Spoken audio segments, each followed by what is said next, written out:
Good evening friends. Karmayogin Arulamudham 4th chapter அன்பர்கள் வழிபாடு தொடர்ச்சி. 3. விட முடியாத குறையை விட்டுவிடுகிறேன்.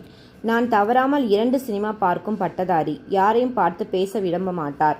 நீங்கள் எந்த ஊர், உங்கள் தகப்பனார் யார் என்று கேட்டு விடுவார்களோ என அஞ்சி விலகியிருந்தவர் சினிமா பார்ப்பதே அறவே நிறுத்த முன் வந்தார். ஊரில் பிரபலமானார். ஜில்லாவில் உங்கள் பெயர் தெரியாதவர் இல்லை என்று ஊரில் உள்ள பெரிய மனிதர் அவரிடம் சொல்லும் அளவுக்கு அவர் வாழ்க்கை மாறியது. டெல்லிக்கும் காஷ்மீருக்கும் வாஷிங்டனுக்கும் அவர் சேவையும் பெயரும் எட்டின. 4. செயலில் சிறப்புடைய உழைப்பேன். Will aim at perfection in work. சர்க்கார் உத்தியோகத்தில் இருந்த என்ஜினியர் எந்த வேலை கொடுத்தாலும் சிறப்பாக பெர்ஃபெக்ட் செய்ய முழு முயற்சி எடுப்பார்.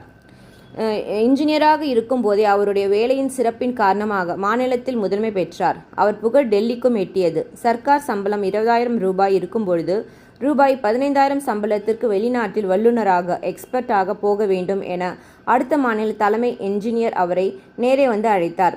ஒரு கடமையில் சிறப்பை நாடி அதை அடைவருபவருக்கு வாழ்க்கையின் உச்சக்கட்ட சிறப்பும் புகழும் வர முடியும் என்பது உயர்மட்ட அனுபவம் உள்ளவர்களுக்கு தெரியும். அத்தகைய அன்பர்களை அன்னை அரவணைத்துக் கொள்வார். 5. முயன்றால் முடியாதது ஒன்றில்லை.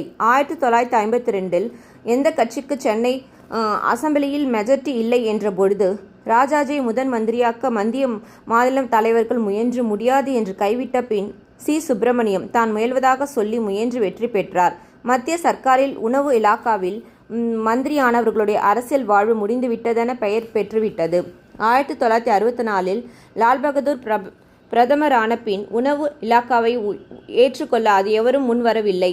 சுப்பிரமணியத்தை சாஸ்திரி கேட்டார். முயன்றாது முடியாது ஒன்றில்லை என்ற கொள்கையுடையவர் சுப்பிரமணியம். ஏற்றுக்கொண்டார், முயன்றார். வெற்றி மட்டும் கிடைக்கவில்லை. நாட்டின் உணவு பிரச்சனையை நிரந்தரமாக தீர்க்கும் வகையில் பசுமை புரட்சி ஆரம்பித்து வெற்றி கண்டார்.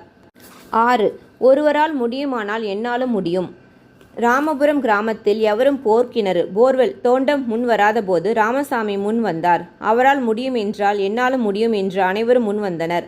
அதன் விளைவாக பயிரில் பலன் ரூபாய் 200 20,000 ஆயிற்று. மற்றவர் ஒருவரால் செய்யக்கூடிய ஒன்றை நாமும் முயன்று செய்யலாம். அதற்கு பெரும் பலன் உண்டு.